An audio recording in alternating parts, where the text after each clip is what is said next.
오늘 우리 하나님 말씀 사무엘하 6장 1절에서 15절 말씀을 보겠습니다. 지난주에 녹화 소리가 좀 적던데 소리를 조금 조절해 보세요. 사무엘하 6장 1절에서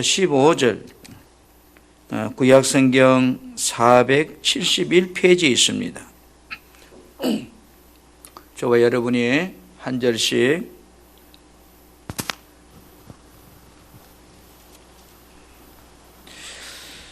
제가 먼저 1절 말씀을 봅니다. 다윗이 이스라엘에서 뽑은 무리 3만 명을 다시 모으고 다윗이 일어나 자기와 함께 있는 모든 사람과 더불어 바알레 유다로 가서 거기서 하나님의 궤를 메어 오려 하니 그 궤는 그룹들 사이에 좌정하신 만군의 여호와의 이름으로 불리는 것이라. 그들이 하나님의 궤를 새 수레에 싣고 산에 있는 아비나답의 집에서 나오는데 아비나답의 아들 우사와 야후가 새 수레를 모니라. 그들이 산에 있는 아비나답의 집에서 하나님의 궤를 싣고 나올 때 아효는 궤 앞에서 가고 다윗과 이스라엘 온 족속은 잣나무로 만든 여러 가지 악기와 수금과 비파와 소고와 양금과 제금으로 여호와 앞에서 연주하더라. 그들이 나가노의 타작마당에 이르러서는 소들이 뜸으로 우사가 손을 들어 하나님의 궤를 붙들었더니 여호와 하나님이 우사가 잘못함으로 말미암아 진노하사 그를 그곳에서 치시니 그가 거기 하나님의 궤 곁에서 죽으니라. 여호와께서 우사를 치심으로 다윗이 분하여 그곳을 베레스 우사라 부르니 그 이름이 오늘까지 이르니라. 다윗이 그날에 여호와를 두루하여 이르되 여호와의 궤가 어찌 내게로 오리요 하고 다윗이 여호와의 궤를 옮겨 다윗성 자기에게로 메어 가기를 즐겨하지 아니하고 가드 사람 오베데돔의 집으로 메어 간지라. 여호와의 궤가 가드 사람 오베데돔의 집에 석 달을 있었는데 여호와께서 오베데돔과 그의 온 가족 온 집에 복을 주시니라. 어떤 사람이 다윗 왕에게 아뢰어 이르되 여호와께서 하나님의 궤로 말미암아 오베데돔의 집과 그의 모든 소유에 복을 주셨다 한지라. 다윗이 가서 하나님의 궤를 기쁨으로 메고 오베데돔의 집에서 다윗 성으로 올라갈세. 여호와의 궤를 맨 사람들이 6걸음을 가매 다윗이 소와 살찐 송아지로 제사를 드리고 다윗이 여호와 앞에서 힘을 다하여 춤을 추는데 그때 다윗이 배 에봇을 입었더라. 같이 시작. 다윗과 온 이스라엘 족속이 즐거이 한호하며 나팔을 불고 여호와의 궤를 메어 오니라. 아멘. 소리가 찢어지는 소리가 나요. 방송실. 우리 한번 따라해서 나는 믿음으로 살아서 축복의 통로가 되리라. 축복의 통로가 되리라. 다시 한번 따라합시다. 내 마음에 안 들 때 하나님이 하셨구나. 하나님이 하셨구나. 여러분 살다 보면 내 마음에 안 들 때 많지요. 기분 나쁘고 서운하고 그럴 때 여러분 누가 했다고요?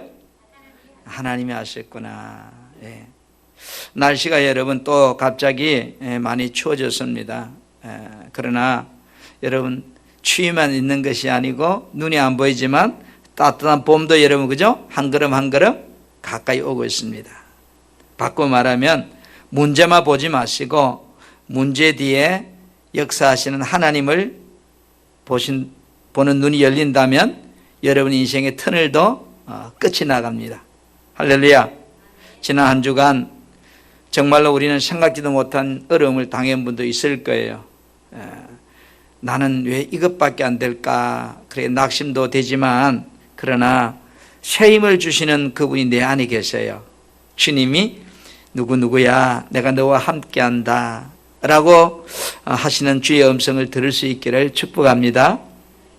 오늘 우리는 이 사무엘하 6장 1절에서 15절 말씀, 동일한 말씀이 역대상 13장 1절에서 14절에 소개되어 있습니다.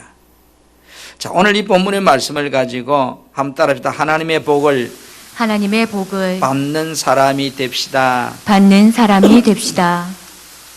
지난주에는 선기도함으로 복을 받자 응답받자 이랬습니다.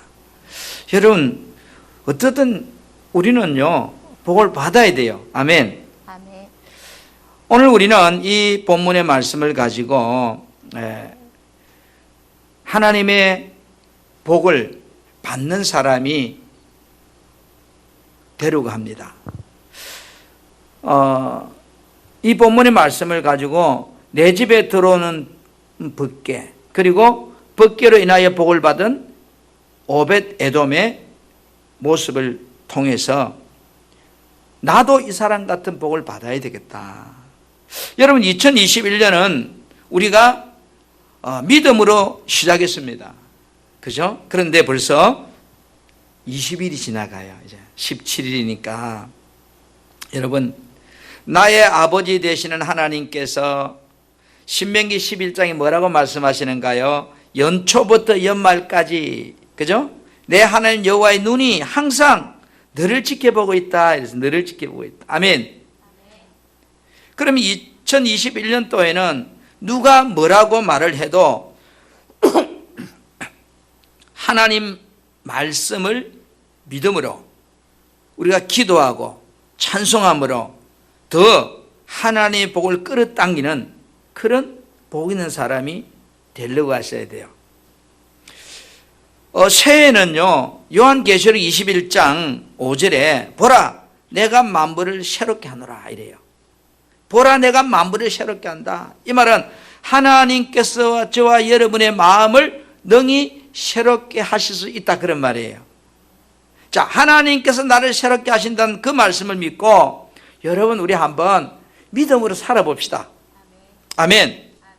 우리 새해에는 모든 풍성한 교회 성도님들이 정말로 복을 받고 살아난 한 해네 이렇게 고백할 수 있는 내년 이때가 되었으면 좋겠어요. 우리는요 2021년이라고 하는 이 날들을 향해서 출발을 했습니다. 힘들다고 가는 목적지를 놓쳐버리면 방황하게 됩니다. 풍랑이 일어도요 방을 바로 잡아야 떠내려가지 않습니다. 신앙생활은 여러분 믿음 생활이에요. 믿음은 말씀을 따라가는 모험 생활이에요. 세상 사람들은 지식과 경험과 주변의 사람 소리에 민감하게 반응하면서 살아갑니다. 그렇죠? 그러나 오늘 우리는 하나님의 약속의 말씀에 민감하면서 반응하면서 살아가려고 해야 돼요. 세상 사는 사람이 사는 방법과 우리가 사는 방법은 달라요. 저들은요 자신의 지식과 경험과 들려오는 어떤 사람 소리에 민감하게 반응하면서 살거든요. 우리는 그렇게 살면 안 돼요. 저들이 볼 때 우리를 좀 바보라고 취급할지 몰라도 우리는 하나님의 약속의 말씀 앞에 민감하게 반응하면서 그 말씀을 붙잡고 살려고 해야 돼요. 아멘. 아멘. 여러분 믿음은요 사람들의 말보다 사람들의 경험보다 약속의 말씀을 믿고 사는 것이 믿음이에요. 마태복음 14장 22절에서 33절 말씀을 보면 제자들이 밤중에 이제 갈릴리 바다를 배를 타고 건너가요. 그런데 갑자기 큰 폭풍을 만나죠. 그래서 배가 흔들리고 침몰하려고 그럽니다. 그때 밤 4경쯤 새벽 한 3, 4시경에 예수님이 바다 위로 걸어오시는 거예요. 제자들이 놀라서 유령인 줄 알고 소리칩니다. 그때 예수님께서 얘들아 나다 안심해라 이렇게 말을 해요. 그런데 여러분 성격이 급한 베드로가 뭐라 그럽니까? 당신이 정말 예수님이라면 나를 무리로 오라고 하소서. 말은 당신이 정말 예수님이라면 그대로 된다는 거예요. 말씀하신 대로 된다는 거예요. 이 말은 베드로는 이걸 알았어요. 예수님은 말씀하신 대로 된다는 걸 알았어요. 그래서 정말로 당신이 예수님이라면 나를 무리로 오라고 명하소서. 그때 예수님이 베드로에게 물 위로 걸어오라고, 이리 오라고 합니다. 그 소리를 듣고 베드로는 그 말씀에 초점을 맞추고 물 위로 걸어갑니다. 그런데 여러분, 베드로가 물속에 빠지지 않아요. 왜? 그 말씀에 초점이 맞춰져 있기 때문에 그래요. 여러분들이 사진을 찍을 때요, 요즘은 기계가 자동으로 막 탁 찍히잖아요. 그죠? 옛날에는 전부 렌즈가 맞춰야 돼요. 이렇게. 그래서 사진을 찍을 때 초점이 안 맞으면 사진 막 찍으면 뭐예요? 다 부여해가지고 뭔지 구별도 안 되잖아요. 실패죠. 믿음의 세계는 약속의 말씀에 초점을 맞추는 게 믿음의 세계예요. 믿음은 이성적으로 말이 안 되는 경우가 참 많아요. 물 위로 걷던 베드로는 순간 자신이 물 위로 걷고 있다는 것이 이성적으로 이해가 안 됐어요. 그러면서도 그러자 어때요? 의심이 들어오죠. 믿음에 대한 의심이 들어오니까 물속으로 빠져들었습니다. 약속된 하나님의 말씀을 내가 세상적인 이성적인 눈과 지식과 경험으로 그 말씀을 믿을까 말까 이렇게 여러분 고민하면요, 주님이 그 사람 보고 뭐라고 하는 건 따라합시다. 믿음이 적은 자여. 믿음이 적은 자여. 예수님께서 마태복음 14장 31절에 물에 빠져간 베드로를 끌어올려 주면서 하신 말씀이 믿음이 적은 자여 왜 의심하느냐. 이 말은 뭐냐, 하나님의 말씀을 믿지 못하는 사람은 믿음이 적은 자라는 거죠. 의심하는 사람은 믿음이 적은 자라는 거죠. 믿음이 적으면 역사가 일어나지 않습니다. 믿음이라고 하는 것은요, 차고 넘칠 때 분명히 역사가 일어나는 거예요. 여기에 물이 있지만 이 물이요, 언제 넘칠까요? 컵 위로 차고 넘칠 때만 넘칩니다. 믿음도 똑같아요. 여기에 어떤 사람은 요만큼 믿으면 다른 데는 믿음이 있는데 이 믿음이 역사가 일어나지 않아요. 내 삶에 능력으로 나타나지 않아요. 능력으로 나타나려고 하면 이 믿음이 하여튼 그릇이 크든 적든 간에 넘쳐나야 돼요. 충만할 때 하나님 역사가 일어나는 거예요. 여러분, 우리가 2021년에는 믿음의 배에 나를 올려놔야 돼요. 떠밀려서 올라가더니 어떻게 올라타야 돼요. 믿음의 배에. 그리고 믿음의 배에 올라타고 보니까 이성적으로 이해도 안 되고 의심도 들고 그런 마음이 생겨도요, 믿음의 배에서 내려오려고 하면 안 돼요. 이왕 올라탔으니까 막 죽으면 죽으리라, 올 연말까지 하면 이 믿음의 배를 한번 타고 가보자, 이런 각오를 가져야 돼요. 여러분들이 정말로 믿음으로 살려고 하면요, 주변에서 헐뜯는 사람이 생깁니다. 그 다음에 이간질하는 사람도 생깁니다. 중상 몰아가는 사람도 생기고요, 흉보는 사람도 생기고요, 뭐 도라이라는 소리도 들을 거고요.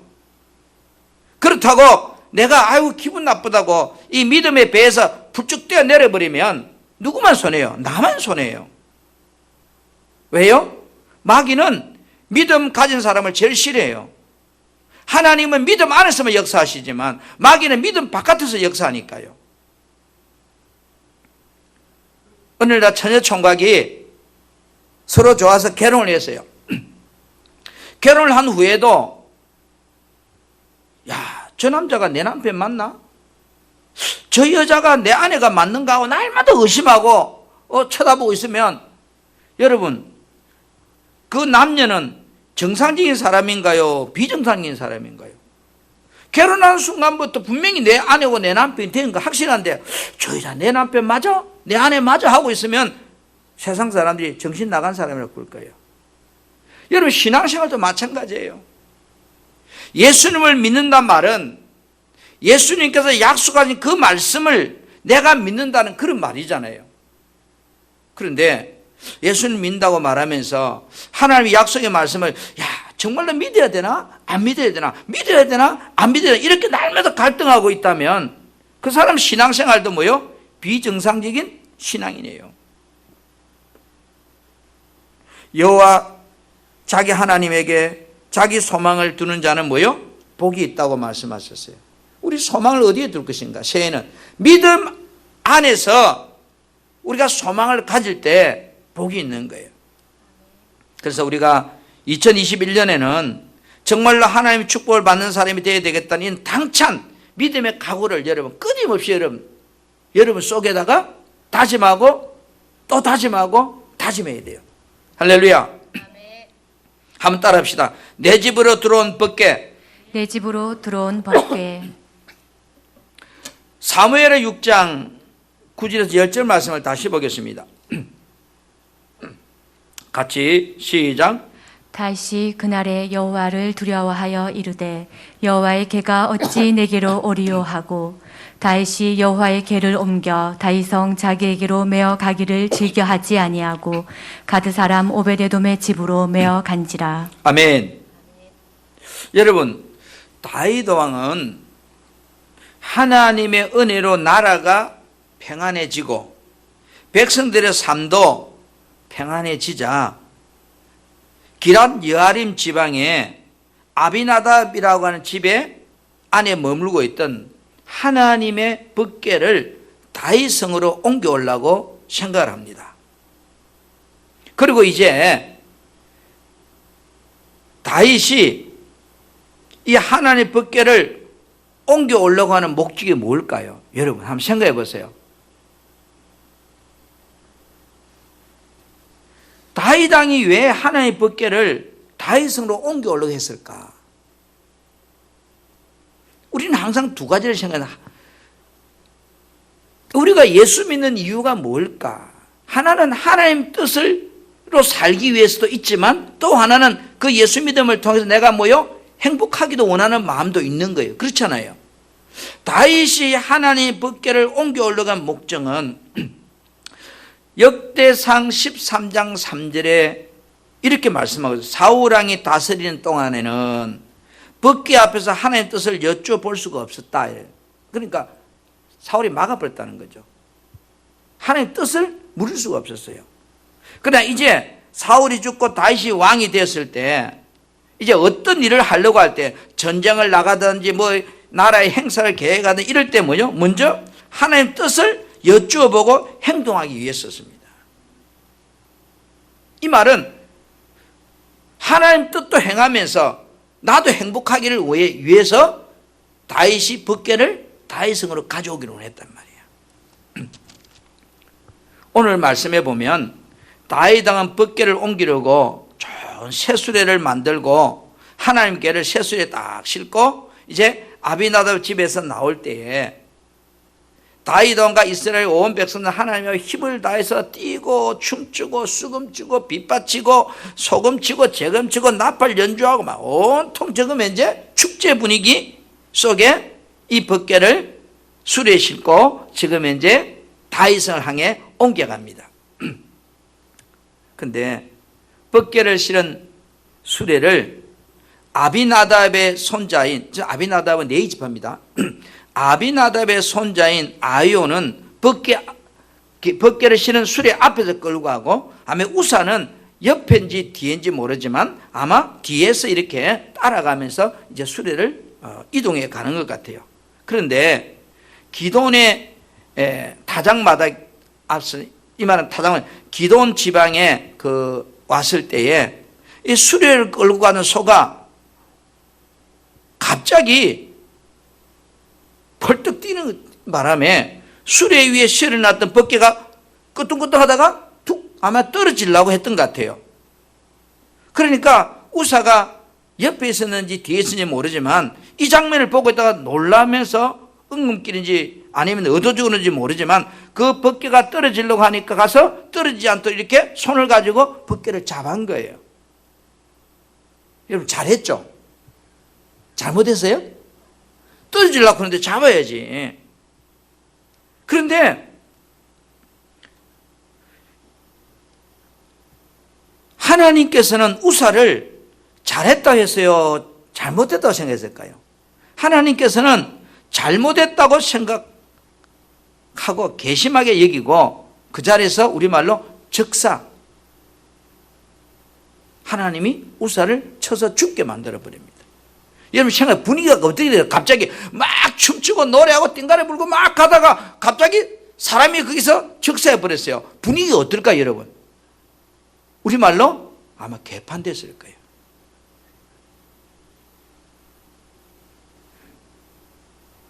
현대인의 성경 역대상 13장 9절 10절에 보니까 그들이 기도원의 타작마당에 이르렀을 때 소들이 비틀거림으로 우사가 손을 내밀어 그 개를 붙들었더라 이랬어요. 그런데 이 일로 여호와께서 우사에게 놓아서서 그를 치시자 그가 하나님 앞에서 적사했다 이렇게 기록하고 있어요. 여러분, 자, 우사 입장에서는 수레를 몰고 가는 책임자로서 최선을 다한 모습이에요. 다윗 왕 입장에서는 나름대로 지금 법궤를 옮긴다고 춤추고 노래하고 신하들하고 이렇게 축제 분위기 속에 법궤를 옮겨가는 중이에요. 그런데 하나님께서는 우사를 치신 사건이 다윗은 정말로 이해가 안 되는 거예요. 자, 사람의 관점에서 볼 때 우사나 다윗은 나름대로 잘했잖아요. 최선을 다했잖아요. 그러나 하나님의 관점에서 본다면 우사의 행동은 하나님의 권위에 도전한 거예요. 하나님의 말씀을 무시한 거예요. 그렇잖아요. 경사스러운 날에 우사가 하나님의 진노를 받아서 그 자리에 적사하자 이 장면을 본 수많은 주변의 사람들의 분위기는 삽시간에 뭐요? 얼어붙었을 거예요. 두려워하고 놀랐을 겁니다. 다윗 왕도 분했다고 말하고 있으니까요. 그래서 다윗 왕은 옮겨가던 하나님의 궤를 옮겨가기를 포기하고 기돈의 타작마당 부근에 우사가 죽은 그 근처에 살던 오벳 에돔이라고 하는 사람 집에다가 끌고 들어가서 강제로 거기다가 맡겨버리고 다윗성으로 돌아가 버립니다. 자, 여러분이라면 한번 물어볼게요. 복이 안 되는 이런 상황에서 법궤가 우리 집으로 들어왔다면 할렐루야 이랄까요? 아니면은 가져가 이랄까요? 어떻게 하겠어요? 누가 여러분한테 수류탄을 핀을 뽑아가지고 여러분 집에다 던지면 할렐루야 이랄까요? 아니면 그 던진 사람한테 용할까요?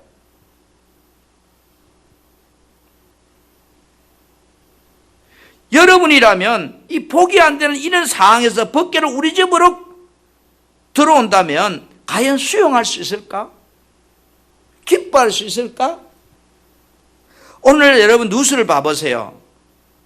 자기 마을에 도움이 안 되는 뭐를 진다라면 온 현수막 들고 데모하는 난리야. 우리는 안 된다고. 방판 뭐 예를 들어서 쓰레기 매립장은 안 된다고. 뭐는 안 된다고. 좋은 거는 막 갖다 주라고 데모하고 더러운 거 뭐 싫다고 데모하고. 만약에 우리가 살고 있는 이 양산 신도시 안에다가 화장터를 하나 만든다고 해보세요. 아마 아파트 주변 난리 날 거예요. 집값 떨어진다고 막 하고.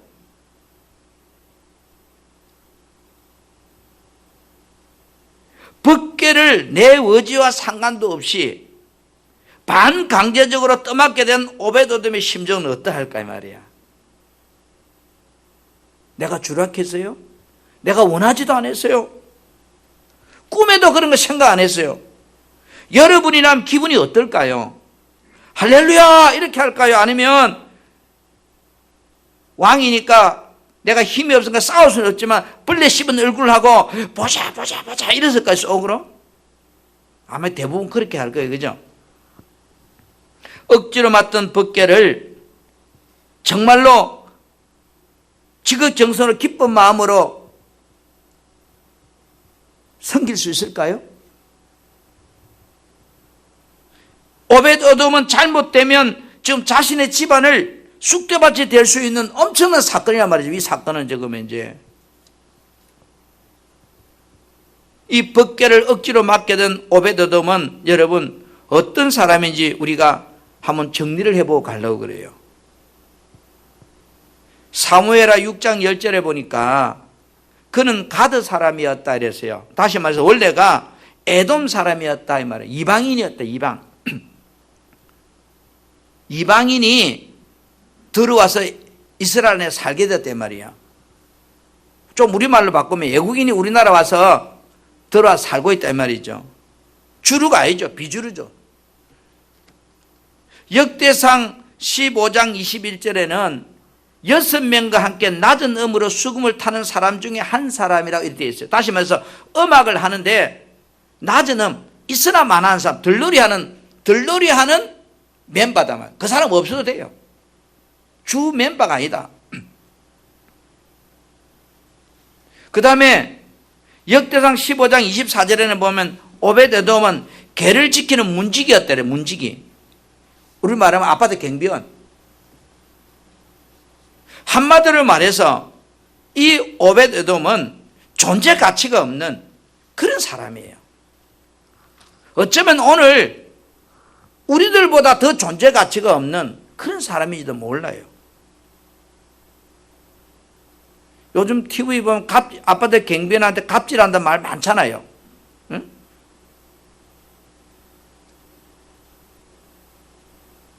당시 사회에서 오벳에돔이라는 사람은 이름조차 기억이 안 되는 그런 외국 나라 이방인이 이스라엘에 들어와서 겨우 이제 목숨 붙이고 살아가는 그런 힘없는 사람이라고요. 여러분, 하나님께서 아무나 이런 복을 주실까요? 다윗 왕에 의해서 강제적으로 법궤를 맡게 되었지만 그의 가족은 이 억지로 맡게 된 법궤를 정말로 기쁘게 정성을 다해서 이 법궤를 섬겼다고 생각합니다. 성경에는 법궤를 어떻게 섬겼다는 말이 없어요. 우리 추적할 뿐이에요. 놀랍게도 하나님의 개가 오벳에돔의 집에 3달 동안 머물러 있었는데, 3달이 뭐 얼마 안 되잖아요. 하나님께서는 오벳에돔의 집과 그가 가진 모든 것 위에 복을 주셨더라 이랬어요. 여러분, 역대상 13장 14절 말씀을 같이 한번 우리 큰 소리로 합독하겠습니다. 화면을 보시면서 하나님의 개가 시작. 하나님의 개가 오벳에돔의 집에서 그의 가족과 함께 3달을 있으니라. 여호와께서 오벳에돔의 집과 그의 모든 소유에 복을 내리셨더라. 아멘. 여기에요. 그의 모든 소유 이랬거든.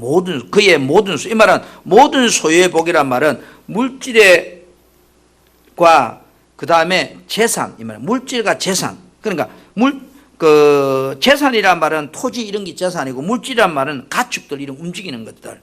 그러니까 토지 소산과 가축들이 다 복을 받다 이런 뜻이거든요. 다시 말하면 오벳에돔이 이 법궤가 그 집에 들어오기 전에 만약에 땅이 100평이 있었다고 칩시다. 근데 이 법궤가 들어온 후에 하나님이 복을 주셨는데 100평이 1000평이 되고 1000평이 10,000평이 되는 이런 계산이 안 되는 그런 복. 다시 말해서 소가 10마리 있었다면 이 법궤가 들어온 후에 10마리가 100마리 되고 100마리가 1000마리 되는 이렇게 계산할 수 없는 그런 복을 하나님이 이 오벳에돔 집에 주었다 그런 뜻이에요. 이 말은 사람의 계산 방식으로 안 되는 복이 왔다는 거예요. 자, 지금까지 내가 단칸방에 살아요. 보증금 1,000만 원에 월 20만 원짜리 원룸에 살아요.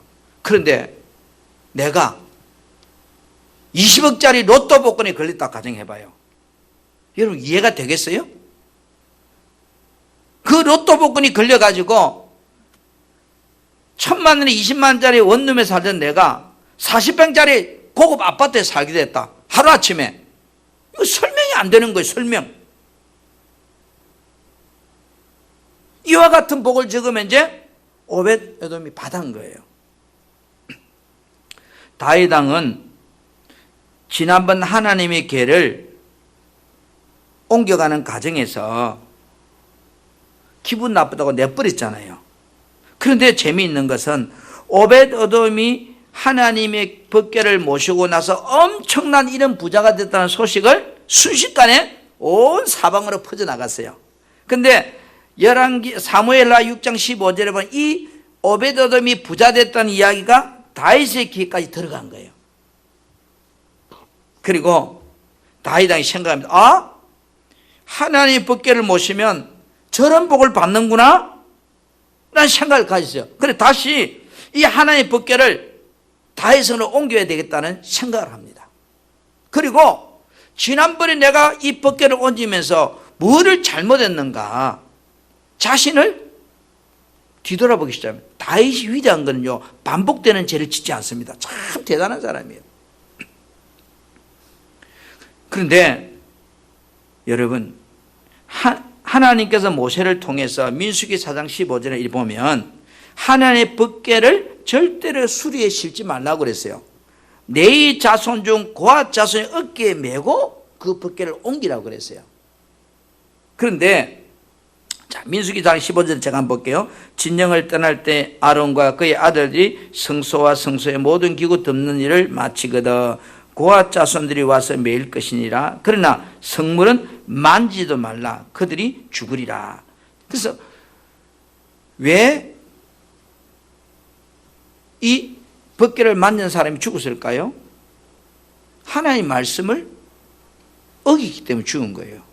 그 행동은 법궤가 떨어지려니까 행동은 잘한 것이지만 하나님의 말씀을 지키지 않았기 때문이에요. 다윗이 이걸 깨달는 거예요. 아, 내가 수리에 실어서 이 법궤를 옮기려고 했구나. 그런데 자신의 생각을 따라서 하나님의 궤를 옮기려 했다는 것을 깨닫게 된 이 다윗 왕은 역대상 15장 2절에 보니까 네 사람 외에는 하나님의 궤를 맬 수 없다 이랬거든요. 하나님의 궤를 메고 영원히 그를 섬기게 하리라 했거든요. 자, 역대상 15장 13절 말씀 우리 같이 한번 13절 말씀을 큰 소리로 합독하겠습니다. 시작. 전에는 너희가 매지 아니하였으므로 우리 하나님 여호와께서 우리를 찢으셨으니 이는 우리가 규례대로 그에게 구하지 아니하였음이라 하니. 자, 다윗이 깨달은 거예요. 전에 너희가 법궤를 매지 않았다는 걸 아는 거예요.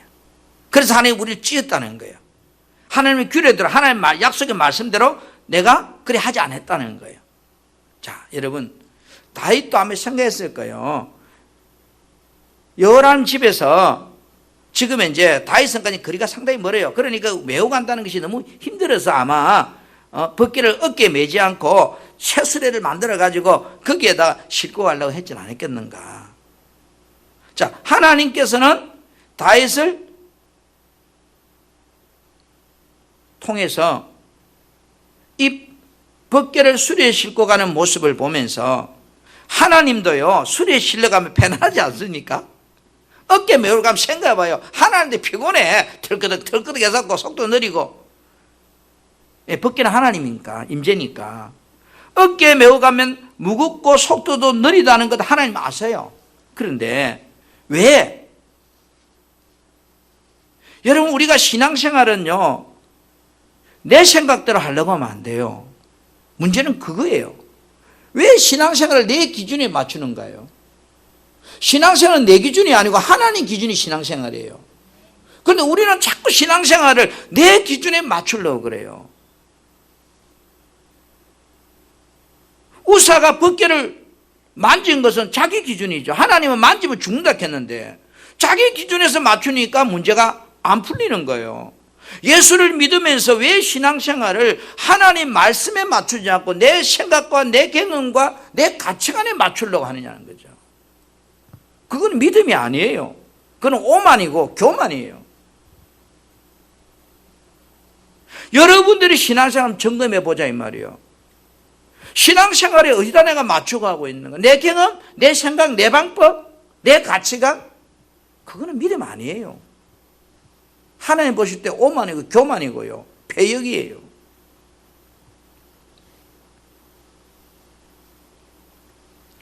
하나님 생각과 내 생각이 같은 날도 있지만 내 생각이 하나님 생각이 안 맞을 때도 많을 거예요. 그러나 하나님께서 정하신 뜻대로 순종하는 것이 믿음이잖아요.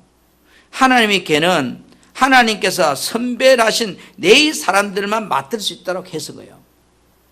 내 마음이 좀 안 들어도 이게 하나님 법이에요. 우리 사랑하는 풍성한교회 성도 여러분, 하나님은 우리들이 머리카락도 세시고 하나님 우리 심령을 다 보고 계신다고 그렇게 말씀하십니다. 아멘. 자, 여러분, 우연히 오벳 에돔의 집 근처에 소가 놀랐을까요? 한번 생각해 보세요. 잘 가던 소가 왜 오벳 에돔의 집 근처에 와서 펄쩍 뛰고 놀랐을까? 저는 일주일 동안 이 말씀을 묵상하면서도 답이 안 풀려요. 이 사건이 일어난 주변에는 오벳 에돔 집만 있는 것이 아니라 마을이기 때문에 많은 집이 다 있어요. 이렇게 예를 들어서 우리 물금이라고 하는 이 마을 안에 집이 예를 든다면 우리 교회 주변에 집이 막 있잖아요. 있는데 왜 하필 이 법궤가 그 많은 사람 집 중에 당시 사회에 주의 사람도 아니고 이름도 없고 알아주지도 않는 보잘것없는 저 오베돔 집에다가 법궤가 다윗이 맡겨버렸을까요? 이제 한번 생각해 보세요. 여러분, 우연일까요? 재수가 없어서 그리 됐을까요? 하나님은 오베도돔의 가정이 평소에 하나님을 경외하고 사는 모습을 저는 다 보았다고 생각해 봅니다. 성경에는 없어요. 추측해 볼 때 하나님이 아무나 복 주는 거 아니잖아요. 하나님은 우리의 심령을 관찰하시고 우리 머리카락까지 세고 우리의 세초부터 새말까지 다 눈을 보고 있다고 말씀하시는 하나님이라면 지금 오베도돔의 삶을 하나님이 지켜보지 않았을까요? 이 법궤 사건은 하나님께서 이 가정에 복을 주시려고 한 하나님의 놀라운 섭리라고밖에 설명이 안 됩니다. 하나님은 우리의 믿음 생활을 보고 계신다고 나는 생각합니다. 그래서 하나님께서 이 오베도돔의 믿음을 하나님 보시고 저 집에 내가 복을 좀 주어야 되겠구나 하고 아마 하나님의 작전 계획이 아니었는가, 내가 이렇게 해석을 합니다. 따라 둘째로 법궤로 인하여 복을 받은 오벳에돔. 복을 받은 오벳에돔. 다시 여러분 역대상 13장 14절에 보니까 석 달을 그 집에 법궤가 있었는데 그의 모든 소유에 복을 내리셨더라 이랬잖아요. 여러분, 복은 아무나 하나님께 주시는 건가요? 그렇다면 예수만 믿으면 우리 다 복 받아야 되잖아요. 예수만 믿으면 우리 인생 행통해야 되잖아요. 복은 아무나 주는 게 아니라는 거죠. 믿음이 돼야 받는다는 거예요. 아멘. 복을 받을 만한 믿음이 될 때 주시는 것이 하나님의 섭리의 복이에요. 하나님께서 평소에 오베도돔의 신앙생활을 다 이래 보고 계셨다는 거죠. 다윗 왕이 두려워서 모시지 못하는 법궤가 자기 집으로 내가 원하지 않는데 어거지로 들어왔을 때 오베도돔은 얼마나 두려웠을까요? 오베도돔도 법궤에 대한 이야기를 많이 들었잖아요. 사사시대에 법궤가 가니까 문제가 해결되고, 그죠? 법궤가 가니까 요단강이 갈라지고 하는 이 법궤에 대한 이야기를 전설처럼 아마 많이 들었을 거예요. 그런데 이 법궤가 자기 눈으로 봤잖아요. 우사가 맞았다고 거기서 우사가 직사하는 이 엄청난 사건을 보한 사람 중에 한 사람이라고 저는 생각해 봐요. 그런데 자기 집으로 들어왔을 때 얼마나 두려웠을까. 또 한편으로는요, 얼마나 영광스럽고 기쁜 일일까요? 믿음 있는 사람 같으면 정말로 복받을 기회라고 생각하고 펄쩍 뛰며 좋아했을 것이고, 믿음 없는 사람이라면 아이고 이제 나 죽었다고 통곡했을 거예요. 그런데 오베도돔은 통곡했다는 그런 말이 없어요. 이야, 내가 하나님 앞에 내 믿음을 보여줄 기회가 왔구나, 이때를 이하민 같다, 아마 그렇게 생각했는지 몰라요. 오베도돔은 가드 사람입니다. 다시 이방 사람이라고 해요. 주로 그 이스라엘 사회 주류인이 아니에요. 쓰레기 같은 사람이에요. 존재 가치도 없는 사람이에요. 그래서 예수를 더 잘 믿는지 모르겠어요. 하나님 잘 믿는 그건 모르지만 사람들 눈에 가난하고 별 볼 일 없는 사람으로 보였지만 오벳에돔의 가정은 오벳에돔뿐 아니라 온 가정이 하나같이 하나님을 두려워하고 하나님을 경건하게 잘 섬기는 경외하는 그런 신앙생활을 했다는 것을 이 법궤를 경외했다는 말 속에서 찾을 수 있어요. 여러분, 오벳에돔은 하나님 앞에서 이 법궤가 자기 집에 들어왔을 때 불평했다는 그런 말이 없어요. 정말로 하나님 앞에 이 법궤를 감사함으로 기쁜 마음으로 온 가족이 섬겼다고 생각합니다. 왜냐고요? 하나님은 복을 아무나 주는 분이 아니니까요. 오벳에돔은 하나님 앞에서 이 궤를 잘 섬겼기 때문에요. 이 복을 받은 내용이 성경에 기록하고 있는데 오늘 본문 역대상 13장 14절에도 여호와께서 오벳에돔의 집과 그의 모든 소유에 복을 주다고 했어요. 그리고요 역대상 26장 4절부터 8절에 보면은 오벳에돔의 아들을 소개하고 있어요. 장자로부터가 8째 벌레디까지 소개하는데 이는 오벳에돔의 복을 주셨습니다. 이렇게 말해요. 8아들이 있고 그 다음에 오벳에돔의 자손에 대해서 이야기를 하는데요. 오벳에돔은 62명의 자녀를 두었다 이래 나와요. 그러니까 8아들 밑에 손자까지 이래가 62명이 태어나요. 그런데 또 재미있는 것은 그의 가족과 후손들이 왕의 신임을 받았어요. 한마디로 후손이 먹고 사는데 전혀 어려움 없이 그 땅에서 살았다 그런 뜻이에요. 주류인이 아니에요. 굴러들어온 돌이에요. 인맥도 없어요. 그런데 그가 이 이스라엘 땅에서 자그마치 여러분 다윗왕으로 시작해가지고요 250년 동안 아마사 왕까지요 왕궁에서 봉사했다는 그런 기록이 나와요. 역대하 25장 1절이나 24절 쭉 보면 바꿔 말해서 여러분 편안하게 그 후손들이 그 땅에서 먹고 살았다는 거예요.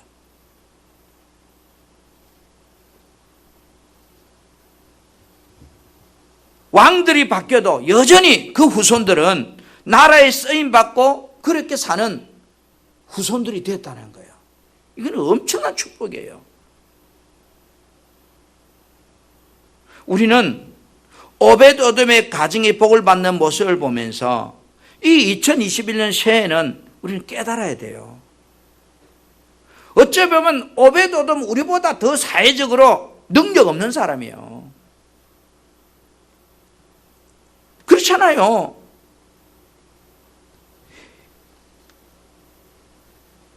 이렇게 생각해 보세요. 외국에서 한국에 근로자로 와가지고 한국 땅에 정착해가지고 부자가 된다는 거 쉬운 거 어려운 거예요. 엄청나게 어려운 거죠. 주류 사회에 들어간다, 비주류가. 개천에 용난다? 이건 불가능한 이야기예요. 그런데 쉽게 말해서 오벳에돔의 가정은 개천에 용난 거예요. 우연히 법궤가 오벳에돔의 집으로 간 것이 아니더라는 거죠. 하나님의 섭리였다는 거예요. 오벳에돔은 분명 오늘날 표현으로 적당하게 예수 믿은 사람은 아니었다는 거예요. 대충 예수 믿은 그런 집안이 아니었다는 거죠.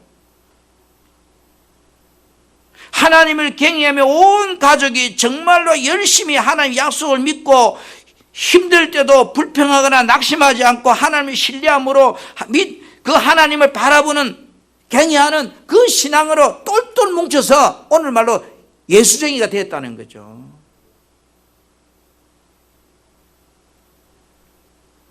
여러분 역대상 13장 14절 말씀을 한번 보겠습니다. 하나님의 궤가 오벳에돔의 집에서 그 다음 뭐라고 하는가 하면 오벳에돔 집에서 그 다음에 그의 가족과 함께 석 달을 있으니라. 여러분 누구를 가족이라고 하는가요? 나만 가족이에요? 나도 가족, 내 아내도 가족, 내 아들도 가족, 내 딸도 가족, 내 사위도 가족. 다 가족이 아니에요? 그렇죠? 직계 가족이란 말은 여러분 사이도 자동차 보험을 들어보면요, 직계 가족으로 다 혜택을 받아요. 그러니까 여기에 하나님이 걔가 오베드돔의 집에서 그의 가족과 함께 석 달을 있었더라. 오베드돔과 이 말 아니면 가족과. 이 장면에서 우리가 기억할 것은 오벳에돔만 신앙생활 잘했다 이런 게 아니에요. 오벳에돔의 아버지라면 그 아내, 그 아들들, 그 사이가 다 한마음이 돼 정말로 하나님을 잘 섬기는 그런 믿음의 신앙생활을 했다 이런 뜻이에요. 여러분 생각해, 나는 예수 잘 믿는데 우리 아이들은 안 믿어요. 아내는 신앙이 좋은데 남편은 안 믿어요. 이를 갖다가 믿음이 좋은 가정이라 말하지 않아요. 부부는 열심히 잘 믿는데 자녀들이 안 믿어요. 또 딸은 믿는데 딸과 결혼한 사이는 예수 안 믿어요. 이거를 믿음의 가정이라 말하지 않아요. 믿음의 가정이란 그 모든 직계 가족이 다 한 믿음이 된 걸 믿음의 가정이라 그래요. 오베드돔의 가정은 바로 모든 가족이 동일한 하나님을 경외하는 섬기고 사는 그런 가정이었다는 거죠. 자, 이걸 보면서 야, 나한테 예수 믿기도 힘든데 전 가족을 오베드돔은 다 예수 믿기 잘했다는 이건 얼마나 이 아버지로서 역할을 잘했을까. 신앙의 본보기로서. 온 가족이 불평할 수 있지만 하나님의 법궤를 지키면서 감사하며 기도하면서 날마다 하나님께 영광을 돌리는 생활을 넉 달을 했다는 거겠죠. 여러분 한번 물어볼게요. 지금까지 안 하던 사람이 갑자기 이렇게 믿음 생활 잘 돼요? 평소에 안 했는데. 평소에 여러분 물어보기 새벽기도 안 하는 사람들이 갑자기 새벽기도가 잘 되는가요? 평소에 공부 못한 애가 갑자기 시험 때 돼도 공부를 잘하게 되는가요? 그건 안 돼요. 그렇죠? 평소에 되지 않은 사람은 갑자기도 안 되는 거예요. 오베드돔의 가족이 갑자기 법궤가 자기 집에 들어온 날부터 신앙생활을 잘하고 하나님을 경외하고 그렇게 살았을까요? 아니에요. 평소에 그렇게 살았기 때문에 그렇게 되는 거예요. 하나님께서 오베드돔의 집에 복을 주실 기회를 찾고 계시다고 봐요. 아, 저 친구가 나를 너무 경외 잘하는구나. 정말로 믿음이 좋은 가정이야. 어떻게 하면 내가 저 집에 복을 줄까? 이렇게 늘 하나님이 기회를 찾고 있는데 뭐요? 다윗이 법궤를 옮겨가는 걸 옳다. 이 기회에 저 집에다 갖다 부어야 되겠다 생각하고 그 앞에서 소가 펄떡 뛰는 거예요. 저는 이렇게 생각해요. 내가 하나님 앞에 정말 믿음을 사는데 내가 하나님에 내가 돈을 드리고 싶고 막 이런 마음이 있는데 어느 길을 가다가 돌에 탁 걸려가 탁 자빠졌어요. 자빠졌는데 보니까 앞에 로또가 한 개 다 있었어. 아니 떨어져 있는 것도 어디 갖다 줘야 돼요? 들고 왔더니 그게 1등 걸려 20억 받았어. 예를 든다면 돈을 예를 들어 제일 머리 잘 들어가니까 그렇잖아요. 오베드돔의 가정은 비록 짧게 석 달 동안 법궤를 모셨지만, 자 여러분 석 달이란 말은 우리 여기다 포인트를 두면 안 돼요. 하나님은 지금 오베드돔의 집에 복을 줄 방법을 찾고 있다고 봐야 돼요. 방법. 이 석 달이라 그게 매이면 안 돼요. 나도 석 달만 잘하면 되겠네. 천만에요. 하나님이 기회를 찾고 있는데 그 기회가 뭐요? 바로 오베드돔 집에 이 법궤 사건이 일어나면서 기회가 되는 거예요. 여러분 하나님은요 나에게 어떤 사람을 붙여가 내 인생을 대박내게 할지 몰라요. 안 그래요? 하나님 내가 믿음 생활 잘하고 있으면요 지나가다가 누가 내보고 뭐 하나님께서 하나 떡 잡았는데 그것이 로또가 될 줄 어떻게 알아요? 응?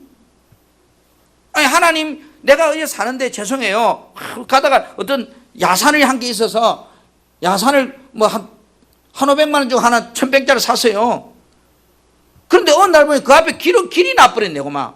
그 1000만 원 주고 산 땅이 10억이 되어버렸네, 길이 나는 바람에. 길 난다고 소문났으면 다 샀지. 근데 아무도 몰라요. 예를 든다면 그런 거예요, 지금 이제. 그러나 뭐야, 하나님은 지금 이제 그 믿음 생활 잘하는 오베드돔의 집에 복을 주고 싶은 섭리를 지금 찾고 있는 거예요. 여러분이 믿음 생활만 잘하면 하나님이 어떤 사람을 통해서 어떤 섭리를 통해서 여러분에게 인생 대박이 날지 우리는 몰라요.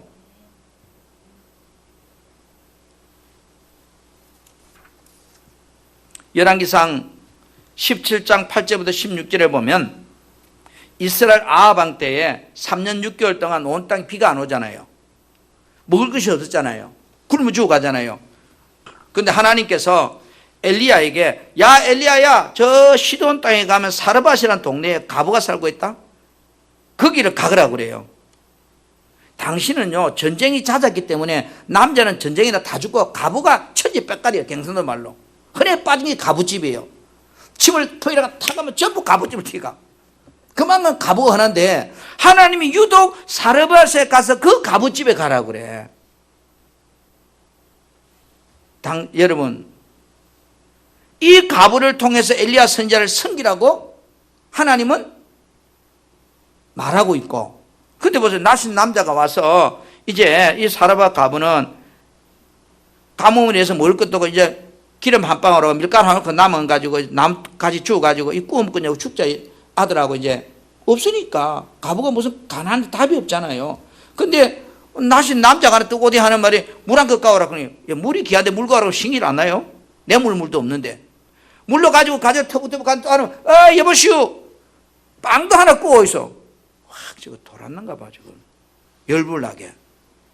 그렇잖아요. 그런데 왜 우리 집에는 빵이 없어요. 밀가루 하나 넣고 기름 한 방울 있는데 그 구워 가져오라고 그래요. 두 말 안 하고 구워가 먼저 가. 그리고 네 먹으라고 그래요. 자, 하나님은요 이 사르밧 과부집에 엘리야를 보낼 때 하나님은 사르밧 과부의 평소의 믿음을 보셨다고 생각해요. 순종하는 믿음, 말씀대로 사는 하나님을 경외하는 믿음. 그 믿음을 보고 하나님은요 이 사르밧 과부를 축복하기 위해서 엘리야를 보냈다고 저는 믿어요. 아멘. 하나님은 엘리야를 그 집 아래 다른 데 보내서 천지잖아요. 그런데 왜 그 집에 보냈을까요? 하나님은 평소에 이 사르밧 과부가 하나님을 경외하고 사는 모습을 보고 있다가 저 집에 복을 줘야 되겠다는 생각을 하나님이 가지고 이제 누군가가 집에 가서 엘리야가 밥을 얻어먹고 살아야 되는데 그러면 저 집에 보내야 되겠다고 생각한 거예요. 하나님의 축복은 여러분 우연이 없습니다. 하나님을 가까이 하고 하나님을 놓치지 않고 늘 모시고 약속된 말씀을 믿고 기쁘고 즐거운 마음으로 살려고 순종하며 살려고 여러분 세상 따라 안 가고 믿음으로 살려고 몸부림치고 살아갈 때 누가 알아주지 않을 테라도 서름 받더라도 힘들더라도 정말로 우리는 오벳에돔처럼 이 사르밧 과부처럼 하나님을 경외하고 살면 비록 사람이 지금 내가 알아주지 못해도 하나님은 나를 보고 있구나. 때가 되면 하나님이 나에게 역사하실 날이 올 것이다. 아멘. 우리 사랑하는 풍성한교회 성도 여러분, 이 2021년에 하나님을 여러분 더 가까이 하시길 바랍니다. 사람 보지 맙시다. 하나님을 섬기고 약속된 말씀을 저버리지 말고 순종하며 살려고 여러분 힘들어도 한번 가봅시다. 왜? 하나님은 보고 계시잖아요. 하나님은 살아 계시잖아요. 하나님은 내 머리카락까지 세시잖아요. 새초부터 새말까지 나를 지켜보시잖아요. 그 하나님이 나를 보고 있는데 좀 사람이 몰라주면 어떤가요?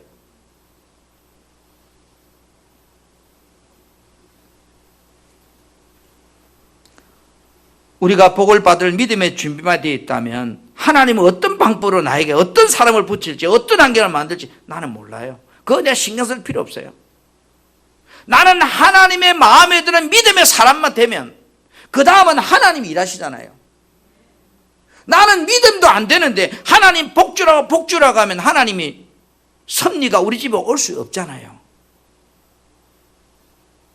여러분 나는 우연이 없다고 생각합니다. 하나님은 전부 섭리지 우연이 없습니다. 인간은 우연이라고 말할지 모르지만 하나님은 섭리입니다. 이사야 55장 11절에 이렇게 말씀합니다. 내 입에서 나가는 말도 이와 같이 헛되이 내게로 돌아오지 아니하고 나의 기뻐하시는 뜻을 이루며 내가 보낸 일에 행동함이라. 하나님의 말씀은 헛되이 돌아오지 않는데요. 반드시 기쁨으로 가지고 돌아온대요. 우리 사랑하는 풍성한교회 성도 여러분, 이 새해는 여러분의 믿음이 복받는 믿음으로 만들어 가기를 축복합니다. 내 마음과 내 생각을 내려놓으시고 하나님 말씀에 순종하려고 하는 그 삶을 내가 추구하려고 한번 해봅시다. 하나님이 오벳 에돔에게 복을 주셨더라. 하나님이 김 누구에게 복을 주셨더라. 여러분, 이사야 60장 1절에서 2절에 이렇게 우리에게 말씀합니다. 제가 쉬운 말 성경을 보니까 이렇게 번역해놨어요. 예루살렘아, 일어나 빛을 비추라. 마침내 구원의 빛이 내게 비추었고, 이 구원이란 말은 여러분 해결입니다. 문제가 해결되는 거. 내게 비추었고 주의 영광이 내 위에 떠올랐다. 보라, 어둠이 온 땅에 덮고 있고 캄캄한 어둠이 온 세상 만민을 덮고 있다. 그럴지라도 이 말은 모든 환경이 너의 삶을 덮고 있고 엉켜 있고 불가능해 보이고 그 뒤죽박죽까지 그렇게 되어 있을지라도 오직 내 위로 주의 빛이 찬란히 떠오르고, 할렐루야. 너의 삶에 하나님의 축복이 찬란하게 떠오르고 주의 영광이 너를 환하게 비출 것이다. 환경이 문제가 아니에요. 환경을 따진다면 오베도돔은 복 못 받아요. 비주류인데요. 환경을 따지면 개천에서 욕 못 나요. 우리 사랑하는 풍성한 교회 성도 여러분, 오늘 이사야 유전 말씀같이 축복이 여러분의 인생에 임할 수 있기를 축원합니다. 하나님이 오벳 에돔 집에 복을 주셨더라. 2021년에 하나님이 누구누구 장로님 집에, 누구누구 근사님에게, 누구누구 집사님에게 복을 주셨더라. 이것이 여러분의 간증이 되었으면 좋겠어요. 할렐루야. 할렐루야. 우리 찬양합시다. 찬송가 203장을 함께 찬송하겠습니다.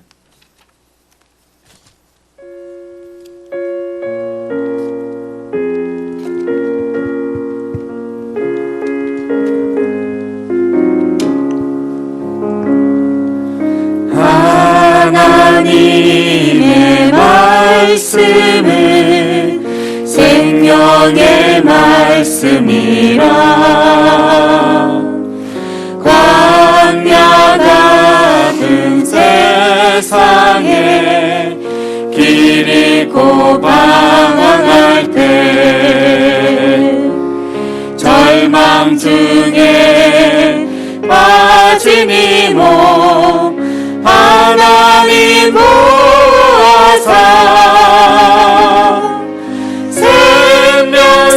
생명샘이 솟아나와 새 힘이 넘칩니다.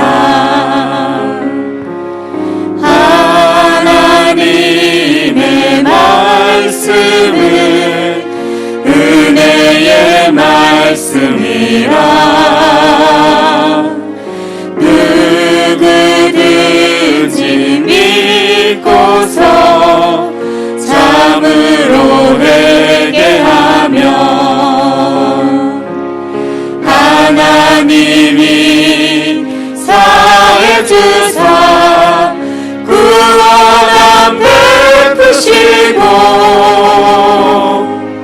가히 없는 그 은혜로 늘 품어주십니다.